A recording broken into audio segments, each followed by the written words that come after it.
11살 때 지붕 뚫고 하이킥을 보고서 사람들에게 재미있는 모습을 보여주고 싶은 생각에 연기를 시작하게 되었다고 합니다. 웃음을 주면 주는 저도 즐겁고 보는 사람도 즐겁겠다고 생각했어요 라고 덧붙였습니다. 하이킥과 관련된 인연은 계속 이어지게 되는데, 출연했던 서신혜와는 훗날 당신의 부탁에서 호흡을 맞추게 되었으며, 작가진 중 하나였던 조승희 작가와 서른이지만 17입니다에서 함께하기도 했습니다. 고향예고에서 연기과 12기로 졸업했습니다. 김유정의 후배이며 박시은과 동기입니다. 동기인 박시은과는 인연이 깊은데 같은 연습생으로 지냈으며 4번이나 같은 작품에 출연했고, 심지어 같은 반의 짝꿍이기도 했다고 밝히면서 17세의 조건의 연출을 맡았던 조영민 감독은 호흡이 말할 것도 없이 척척 잘 맞았어요 라고 전했다고 하네요. 함께 출연했던 플루토 비밀결사대 멤버들과는 지금까지도 춘분을 유지하고 있다고 알리기도 했습니다. 판타지오 고유의 연습생 시스템으로 알려진 영재 육성 프로젝트 아이틴을 통해 연예계에 입문하게 됩니다. 해당 프로젝트를 통해 데뷔한 아이돌은 헬로비너스, 아스트로, 위키미키 등이 있으며, 윤찬영은 아이돌이 아닌 순수 배우로서 활동을 이어가고 있습니다. 업계에서 스텝, 선배, 아역 배우들 사이에서도 성숙하다는 말을 많이 듣는다고 합니다. 이동훈 감독은 어린 나이답지 않게 의젓해서 극중 종옥의 마음을 이해할 수 있을 것 같았어요 라면서 영화 당신의 부탁의 캐스팅 이유에 대해 밝히기도 했습니다. 작품의 홍보 활동인 시사회나 관객과의 대화 또는 인터뷰에서도 말투나 행동을 통해 수줍음이 많이 느껴지기로 유명합니다. 하지만 본인 피셜로 일상생활에서는 유머러스하고 활발한데 낯을 많이 가린다고 밝혔습니다. 맞는 아역마다 싱크로율로 화제였습니다. 왕은 사랑한다에서는 홍종현의 아역을 맡았고, 드라마 서른이지만 17입니다에서 양세종의 아역을 맡았었는데 싱크로율이 화제였습니다. 진짜 찰떡, 몰입도 더 잘 됐음 이라는 대중들의 반응을 이끌어내기도 했습니다. 중학교 3학년 때 영화 라라랜드를 보고 빠져들었다고 합니다. 감동받은 나머지 13번 넘게 봤다고 밝혔으며, 본격적으로 배우가 되고 싶다, 어떻게 하면 연기를 더 잘할 수 있을까 생각하게 되었어요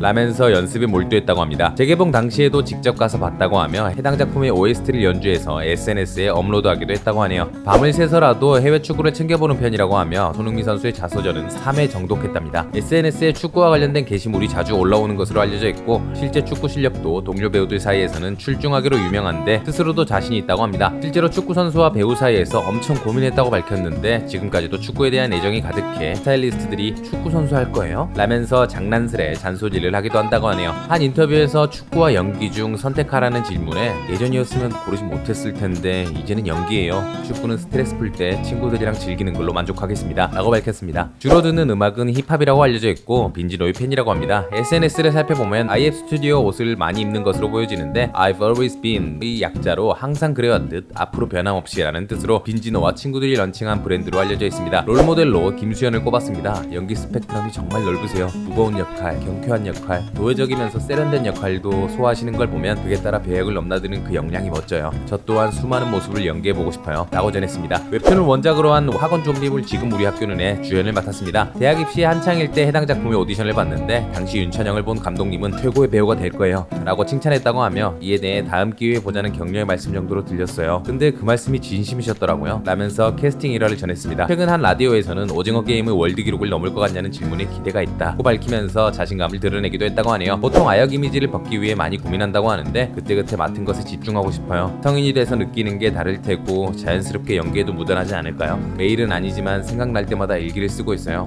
일기장에 쓴 것처럼 항상 최선을 다하는 배우가 되고 싶습니다. 오늘의 영상은 여기까지. 우리가 알던 인물의 재발견, 그리고 새로운 인물을 발견하고 싶으신 분들은 캐리커버리를 구독해주세요. 시청해주셔서 세상 감사합니다.